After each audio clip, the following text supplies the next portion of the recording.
I've never seen a diamond in the flesh. I cut my teeth on wedding rings.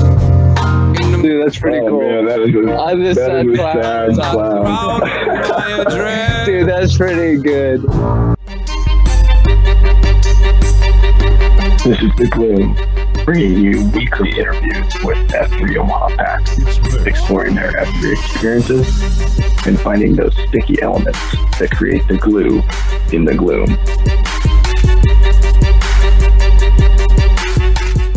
So we'll get started here. I'm excited to have this guy on the show today because I actually went to high school with this man. So it's cool to reconnect. But you may have seen him. I think, he is the world champion in the sport of squash. He is also the former Site-Q out at the Maize. And as you see him out there in the gloom, I know you see him with a smile on. So we've got Sasquash on the show today. And Squash, man, it's great to see you. You look great as always, but we kind of like to start these all the same, just so guys get to know you and hear how you started. But I wonder if you'd share with us that story of who EH'd you, how that first workout go, and then where does the name Sasquash come from? Absolutely. Well, Blake, first of all, thanks for having me on.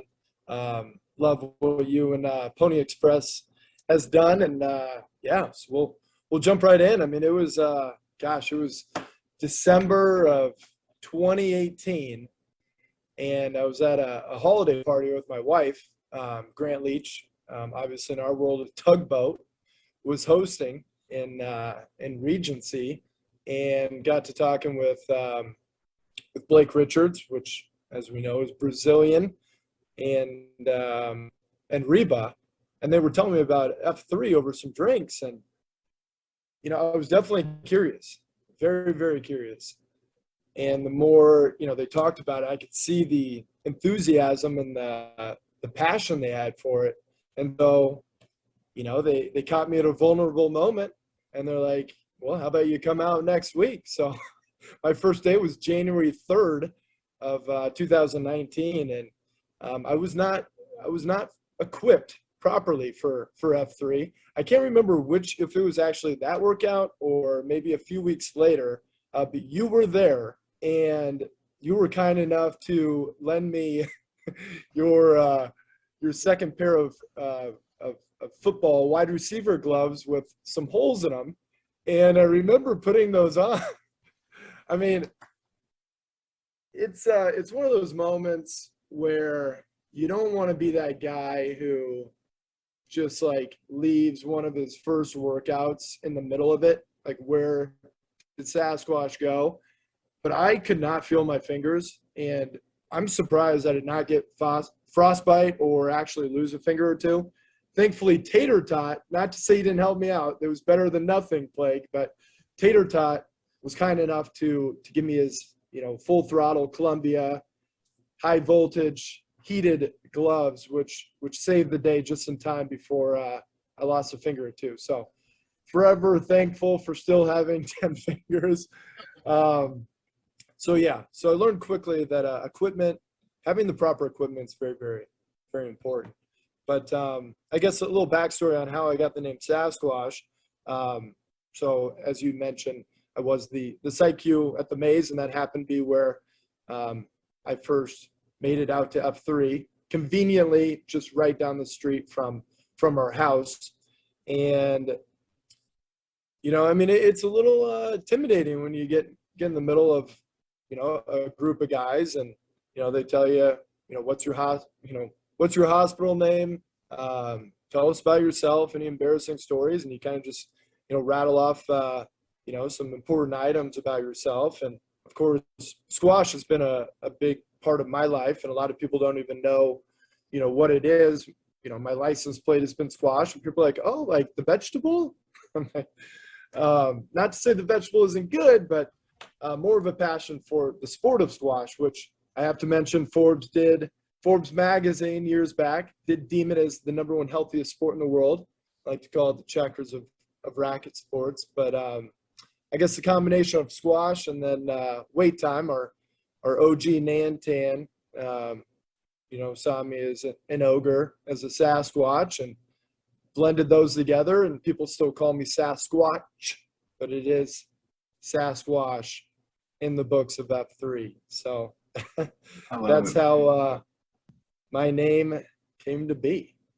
I love it. And I still feel bad about those gloves at that first workout. It was, it was like, oh yeah, I got an extra pair of gloves. I pulled them out and they were literally wide receiver gloves, and it was dead of winter, and crusty. Yeah, just not the right equipment. But like I said, it was better than nothing at that time. Yeah.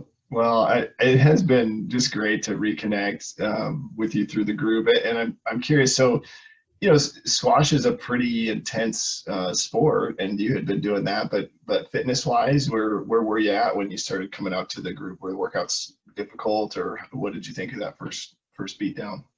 Yeah, with it being an all-encompassing, full body workout, it was definitely different than being on the squash court. I mean, in squash, you're doing a lot of lunging, really quick bursts of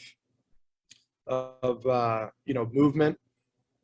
But so that did translate. I mean, from a cardio standpoint. But when you're running a few miles and getting down to doing burpees, I hadn't been a part of that world in quite some time. And if anything, it brought me back to, I played soccer and several other sports growing up, but ended up playing soccer in college. I always just remember the camaraderie and the respect you had for one another, to, get out of bed and just get after it, eat that frog first thing in the morning. And, because of my passion for squash and some other activities, I started off going once a week, and then, once a week turned into 2 days a week. So then it'd be Thursday, Saturday, and then I'd incorporate the Murph, because depending on who you're, connecting with in the Gloom, like, oh, have you been to Red Wing yet? Have you been to the Oracle? And so it gets your wheels turning. It's like, well, no, I haven't, but it's a new experience that definitely intrigues you and wants you to get more involved. And so up until, February of this year, kind of been with traveling schedule, gotten me off the train, but I was up to, 3-4 times a week, and have a shield lock going with fine print and catch up and light bright. And so that's been fun. And that was something I didn't have initially, which looking back, I think that would have helped, as far as maybe getting more engaged faster.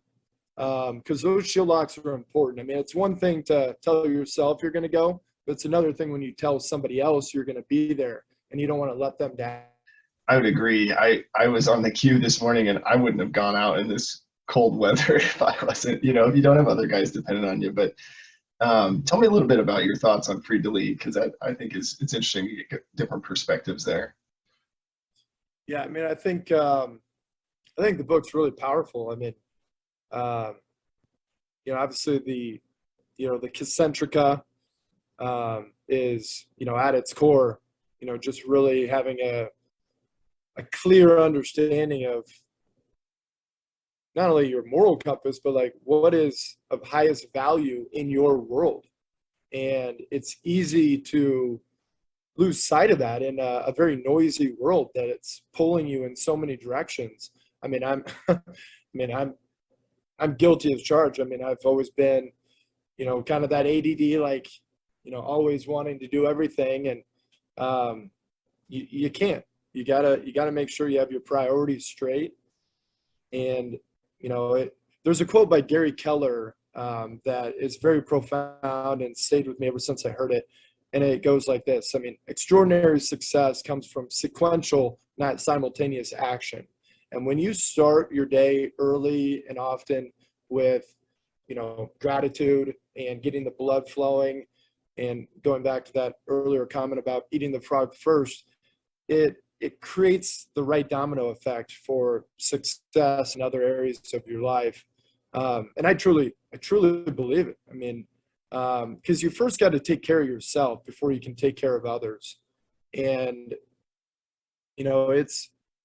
F3 is bigger than what a lot of us even think it is. It's about being leaders, you know, in our family, as a husband, as a father, as a brother, as a son, not to mention to your, you know, friends and people in your community that need us. People, especially guys, and it can be very difficult to talk about our feelings and be vulnerable. I mean, I was forced into a very vulnerable state when my first son passed in 2016. I mean, like that was me. Like, it didn't happen to somebody else, it happened to me. And there was no way around that. And so, you know, you just don't know what people are going through, and everyone has a story. And I do think there's a silver lining between the more adversity you've been through, the more you can see the other side. You can see a bigger light, a bigger impact you can make in others, you know, if you can, you know, truly just not give up. I mean, that's what it really is all about at the core, and making sure that, you get back on the train. You got to get back on the train, and the train of F3 is more powerful than it's ever been here. You just can feel it. It's a way of life. It really is. And, you know, when I'm not going to F3, that FOMO is real. You know, that fear of missing out is real. And if anything, it kind of gives you a little anxiety, because it's like, when you do make it back out, it's like, God, shit, miss you guys. You know, because it's a brotherhood. It really is. Well, gotcha. There's so much there to unpack, and I appreciate you sharing about your son. I can't imagine what that was like. You know, it's interesting, right? Because you and I, we went to high school together, you know, hung out here and there. But I remember hearing about that kind of through the grapevine. But F3 was really the first place I think I had a chance to, like, say, how you doing? Like, how was that? What was that like? And it provided the space to have that conversation as men, and just to say, hey man, I'm sure that was hard, you know, tell me about it. So I love that you are vulnerable, and you have been willing to share that with guys. I'm curious, was it that event in your life that kind of helped you develop vulnerability, or what do you think it was that, or was it the combination of that event and kind of working through that, and then seeing other guys in F3, or how did that play out for you?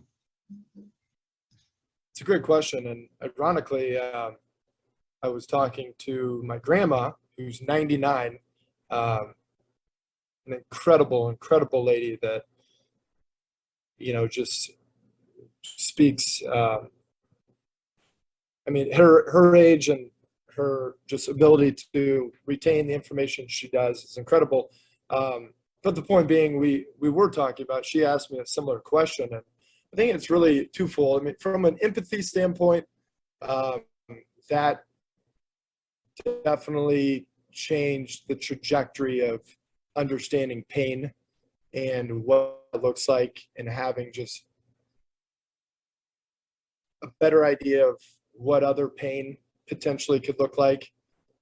So from an empathy standpoint, that moment, you know, obviously it was a very dark moment. Some of it's very, you know, just hard to even like comprehend personally, but over time, it definitely allowed me to see that in a different light. The twofold piece, my wife, I have to give her just so much credit to even just my ability to, not that I lost my way completely, but definitely was at the point in my life where I was yearning for a partner, the right partner to do life with, to, you know, provide even more purpose in my mission. And so she's definitely made me a better person. That's allowed me to see things that I didn't maybe see in myself, or what it takes to, you know, just be a really good person, because she is a better person than I am. I will take that to the grave because I definitely got really lucky with my better half. It's funny. I think so many of us would agree with that statement there. But it's like from a Sky-Q or God perspective, right? It's like you get partnered with this person, and you say I do to kind of where you're at in that moment, and where you are today and where you're going in the future. And so I think you can't plan for these types of events, but I know for my wife and I, it's made a huge difference to go through something like that. Just kind of cements that bond of like, there's nothing that's going to break us apart because we've been through this really difficult challenge. But and I love that. Tell me about, you mentioned Concentrica. Do you feel like that kind of concept was there in your life before hearing about it in F3, or were you maybe more work-life balance, or how have you adopted that Concentrica model, do you think? Yeah, I think it's something that we know's there from a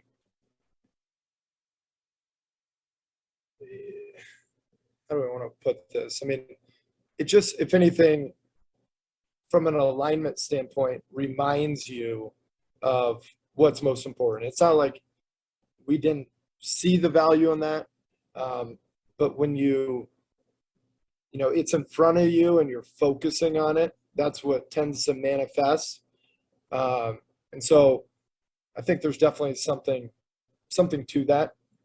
And going back to, I mean, it's just like brushing your teeth. I mean, you got to continually work on those pieces. And I don't think there's ever a true balance from a time element, because we only have so much time. But the timing of when you're practicing, or truly just being present with the things that matter most, you can't lose sight of it. And it can be easy to lose sight of those things if you are obsessed with your job or a certain passion. It can cause a potential issue. And so it's good to continue to realign and make sure that your purpose is being it's in full alignment, which is a constant work in progress. Well, and I'm curious your thoughts, because I know a lot of guys have like their own business, or maybe are doing consulting, or are in a similar situation that you're in. And so then work is a big deal, right? You've got your own thing going, and you're kind of trying to create a brand and trying to get things out there. And how have you balanced that, or is that just kind of a common understanding between you and your M, or what's been helpful for you there? Any advice for other guys that may try to juggle the same thing? Yeah, I mean, it is tough. It really is, because you're being pulled in a lot of different directions. It's something that work-life harmony is real. Like I have a coach now that one thing, literally, she gave me 2 items that she wanted me to complete by the next time we talked in 2 weeks. And one of them being respecting the time block, like only checking emails, calls, texts, and returning those calls, email, and texts at certain times, 7:30 a.m., 11 a.m., 4 p.m. Other than that, I should not be taking random calls or randomly responding to other people when they want me. Because if I'm not respecting my time and the things, because I mean, it's one of those things where when you're working on something and somebody calls you, you're getting out of the flow state. You take that call, it's going to take another 10 minutes to get back in that flow state. And so just being really intentional about where my time's being spent. Is this an item that's going to help move the needle? Is this the best use of my time for not only me, but for my team, and ultimately the people that we're serving? And so it's a constant challenge. And if anything, you got to continue to audit not only yourself, but your business. I think life and business coexist. But if you are being the best version of yourself individually, chances are it's going to trickle into your business, and you're going to be able to give that much more, to the people around you. But really, I mean, the biggest thing that I've really learned since we started Exarban Mortgage a little over 2 years ago was you can't do it all on your own. I mean, you have to understand leverage and finding, like right now, the newest book I'm reading right now is not How, but Who. I believe that's the name of it. You need to find the right key people in your world that you trust. High trust is so huge, and you have to empower them to be able to, carry the torch as well and make decisions without you being involved in every little, piece of the pie. And so it's, it's humbling. I mean, there's always something you can be doing better. And so, just being aware that it's a journey of constant reassessment, realignment, re-engaging. It's all encompassing, and it's a battle. It's a daily battle. And that's where I think things like F3 really help. Sure. And I wrote that down. Respect the time block. That's, it's like how, I know time blocking is like a great way to manage your time, but I have these time blocks and I'm kind of like, that's kind of my wiggle room. Right. And I love that because I need to do a better job of that as well. I still do it too. You mentioned a couple things. So I wanted to dive in. So, you mentioned trust and that being a key component to just relationships. Do you think F3 or something in the structure, I don't know if maybe what is it for you that allows that trust factor to be built maybe faster or deeper, or have you experienced that with the guys you interact with at F3, or what do you think on that? Yeah, I mean, when I think of trust, high trust, I think of, you show up.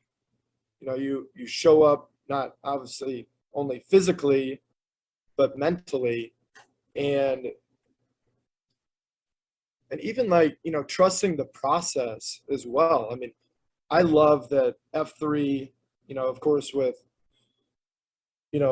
Dread and OBT in the military background. I mean, I was never in the military, but for people that were, and then of course, with just the process of how, trusting the process, like this at 5:30 a.m. we're starting sharp. It's going to 6:15. There's going to be the intro, and everything flows. Like, I think just with trust in general, you trust things are going to work out a certain way because they have your best interests at heart. And when you fully understand what's most important to people, and kind of going back to that, alignment piece, it just allows you to be, I mean, human spirit, human nature, like we're going to be more open and vulnerable to the people we trust, the people that we know care. And like, there's something to be said about, it was a quote by, I don't know if it was Coach Bird or Tim Grover, recent speakers I had heard, but they had talked about, friends tell you what they, what you want them, what they want you to hear, or vice versa, where allies tell you what you need to hear. And I think there's definitely a big difference between the two. And I know personally, I kind of don't always like conflict. I mean, I have to deal with it with work, but you want to say the nice things, but the nice things is what people always hear. That constructive criticism and like, why'd you decide to do that? it's good to be called out once in a while because people need it. A lot of times, we assume, it's just like people assume that a lot of people reached out to me and talked to me about, Johnny. Actually, very few did because people don't know what to say and they think it's uncomfortable and they don't think it's their job. But words unsaid allow for assumptions, and assumptions in this world are more so than ever, which is not a good thing in my opinion, because it's what you may think, but what you think may not be real. Well, I really like that because I think, we're all going through something, right? Like you mentioned at the beginning, right? With like, everybody's got something that they've been through or are going through. And so then when somebody trusts you enough to share that, I think asking them, tell me more about that. What, how are you doing today? Right. I'm sure, even, 6 years later, it's still not easy. The pain doesn't go away, right? You get better at kind of coping and figuring out how to move forward with it. And, I think a lot of us are in that boat, right? That's why we get up and take the daily red pill, is because we need it. We need to get out of that negative headspace that, at least for me, I wake up there most days. So I love what you shared there. I also, I want to talk a little bit to you because, I see this stack of leadership books on your desk behind you, and I read the Johnisms that you share on social media. And I know you've already quoted several leadership gurus or, coaches, that type of thing. And I definitely see, you as a leader, and in F3, we're really asking all men to be leaders. But curious your thoughts, kind of the leadership development process and your experience being a Site-Q. How do you think that works as far as developing leaders within in F3? And maybe tell us a little bit about your experience as a Site-Q. It'd be good to hear your thoughts there. Yeah, I think a great step, within F3 is, for somebody who hasn't led a workout yet, it's definitely scary. It is scary. Anytime you're doing something you haven't done before, it's uncomfortable, but that's what allows for growth.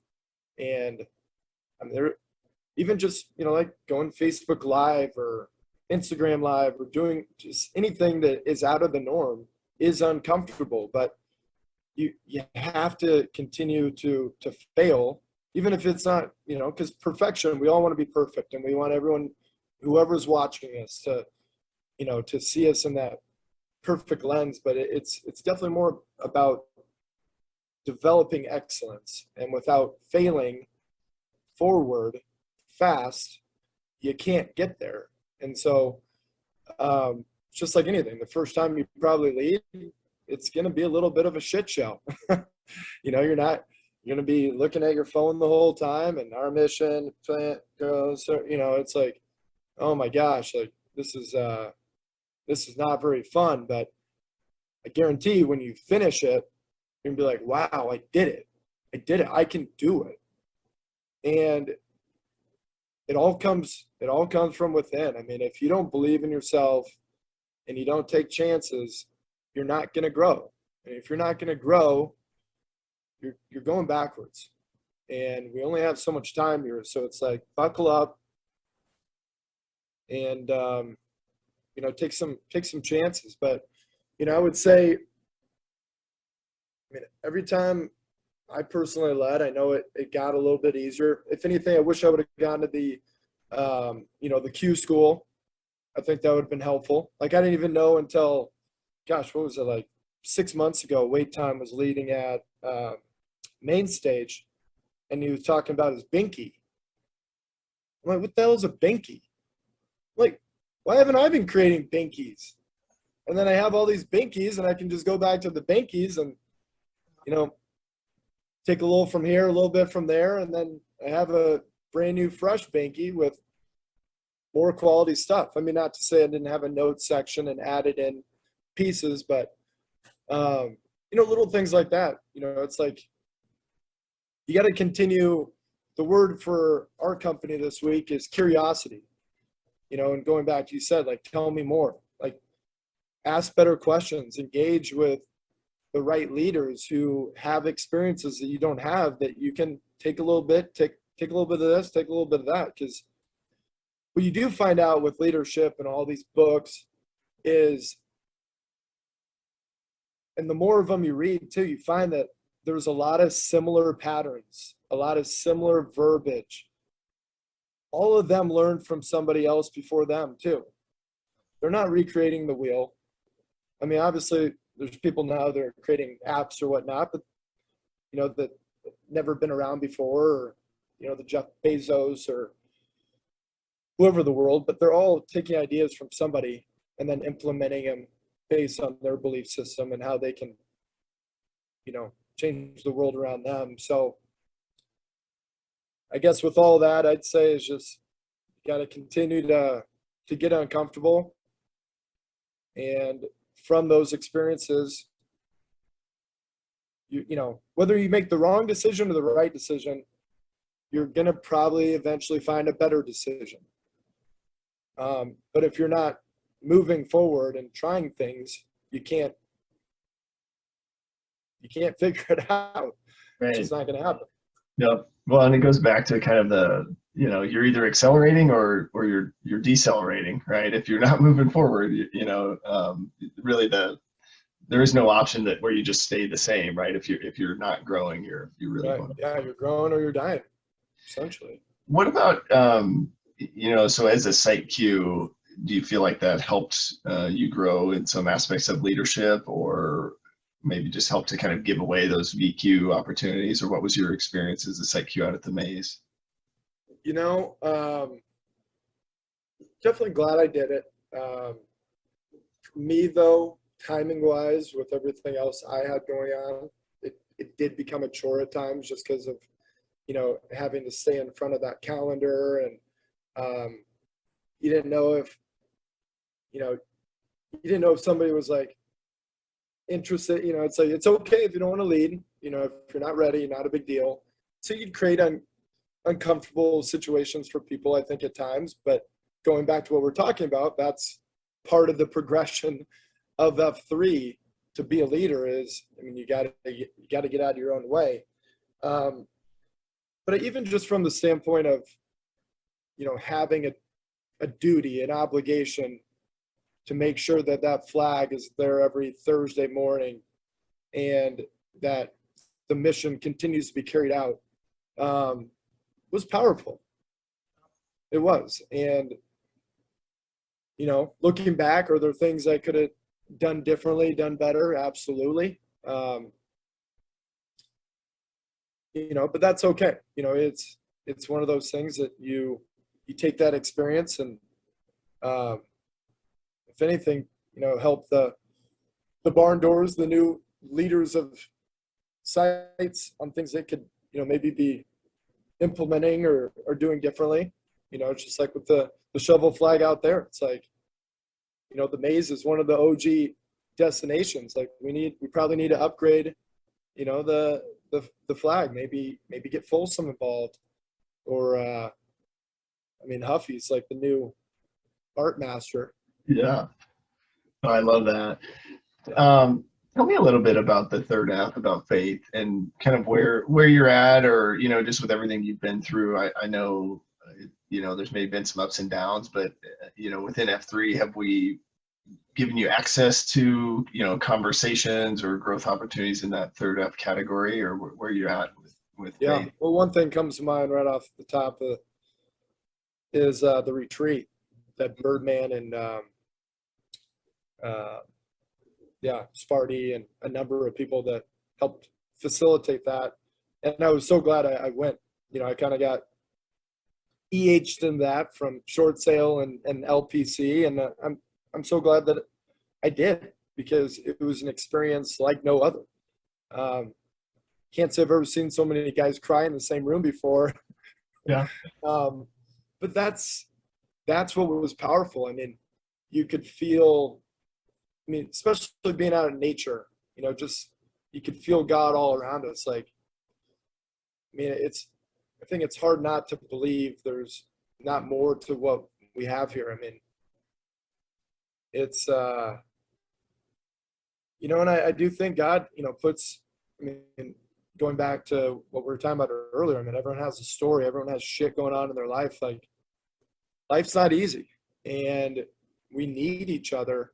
And so just hearing, you know, guys that, you know, have a hard time opening up, you know, they were getting extremely, extremely vulnerable.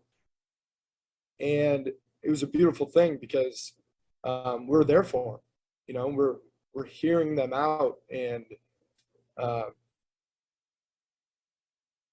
you know, it just I don't know. You just could feel God's presence in moments like that, and every day. I mean,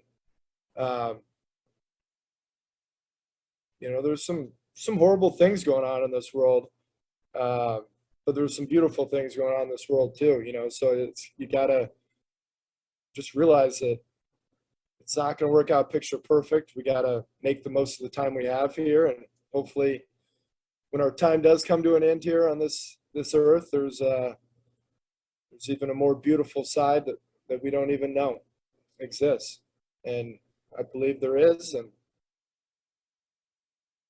Awesome. that's that. You know, I'm so glad to hear that you got to go to that. I really wanted to go, but wasn't able to, and I've heard nothing but good things. So I'm glad your experience was good as well. You know, I think there's just so many things that we're doing right within F3 Omaha that a guy could choose to engage in, and so I think, you know, it's just important we continue to, you know, like leaders like yourself, right, just keep being open and vulnerable and kind of leading by example that there really is tremendous value on the other side of sharing some of those difficult things to share, because you know, everybody in F3, at least that I've shared my story with, has responded with like, what can I do to help, or you know, ask more questions, or really responded with love and acceptance, which is kind of, depending on what you're going through, you know, is the opposite of what we tend to tell ourselves, you know. So I think yeah, it's good to hear that. You know, curious your thoughts, you know, as you kind of reflect back on maybe where you were at when you came into the group, and, you know, as you see new guys coming in, I mean, what sort of encouragement or advice would you give to some of the other PAX members as new guys are coming out? What could we be doing to create space for them to be comfortable or be welcomed into the group? Yeah, I mean, I definitely think, you know, the more engaged they can get right off the bat is crucial for that stickiness. You know, going back to that Free to Lead book, I mean, I think, you know, once you make it to a workout, that next assignment should be to read that book as soon as possible. And, you know, and it's important that we, and I know I can definitely do a better job of it personally, is, you know, making sure we're, you know, reaching out to those individuals and following up, you know, because, I mean, life and business, emotional connection, follow up, emotional connection, follow up, emotional connection, follow up. And the more that's happening, the more momentum carries to the next workout, to the next workout, to the next workout, to the point where it's a ritual. I mean, it's a part of your day-to-day existence. Even if, you know, you take time off, you know, something's going on in your life, you're not able to make it out, like, you know, F3 is still going to be there for you when you're ready again. And so, I mean, if anything is just right from the get, like right now, I'm thinking about somebody who I brought out to, his name's Birthday Stu. We brought him out to the Seesaw short sale, and I did, and he's, you know, gosh, I can't screw this up. I believe he was Army. His kids and our kids are in the same daycare, and I don't think he's been out since. And that's been, you know, weeks ago when that Seesaw happened. And so I need to reach out to him, and we got to get back on the glue together, because that's where the magic happens. And so, you know, I think just keeping an eye on where your people are, the people you've connected with, and continue to follow up with them and checking in. Yeah. You know, if you haven't seen them out there, checking in. How are you? You know, and yeah, we all do live in busy worlds, but we're busy doing the things we want to be busy with.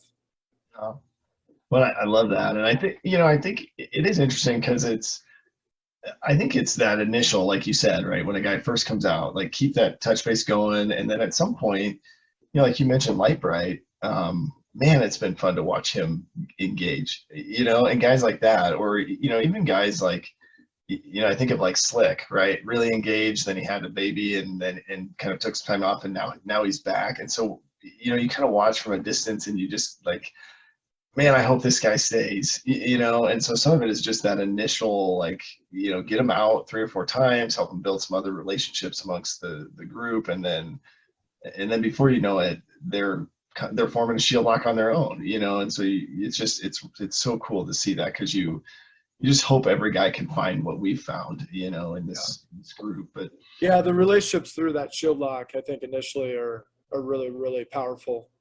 Yeah. And then, I mean, like Queen Service, I haven't been a part of that, but Fine Print, Catch Up, and Light Bright are a part of that. So, I mean, even just, the banter back and forth and, all that kind of stuff it's fun. Yeah. Why can't we have fun with it, right? Yeah, totally. Hey, one kind of final question here, just to see how you're doing. If guys see out there in the gloom, what do you need encouragement on? What are you working on? What should we ask you about to help you continue to accelerate? Man, it's a great question, Blake. For me, I know what my excellent day looks like. But am I always having that excellent day? No. Well, why? Well, maybe I shouldn't have had a bourbon last night or 2. Maybe that's the reason why I pushed snooze one more time and didn't make it out. So it's, yeah. Sasquash, why are you off the train? Yeah. The hell is wrong? Okay. All right. If you're trying to accelerate, you need to be in the gloom. Yeah, I love it. Well, that's easy enough. We could all do that. Well, I sure love you, man. And it's been so cool, just from my perspective, to reconnect with you. And I think it's one of those moments where, like, you see that somebody you knew in a previous life, and you realize you're both out at F3, and it's kind of this, like, it like renews the bond, right? And so it's been cool to just reconnect and just to see you grow and lead. And to be honest, there's just this really kind of proud moment where, like, man, look at how that guy is handling challenges in his life, and I'm proud to just be next to him, just to know him. And so that's you, man. That's how I feel, just reconnecting with you. It's been really great. It means a lot, brother. You're giving me goosebumps. Sure. Well, let's take it out in Namarama. Brandon Flehardy, 36, The Plague. Boom. John Major, 36, Sasquash. That squash. Nice job, man. Hey, I appreciate you, brother. Oh, you too.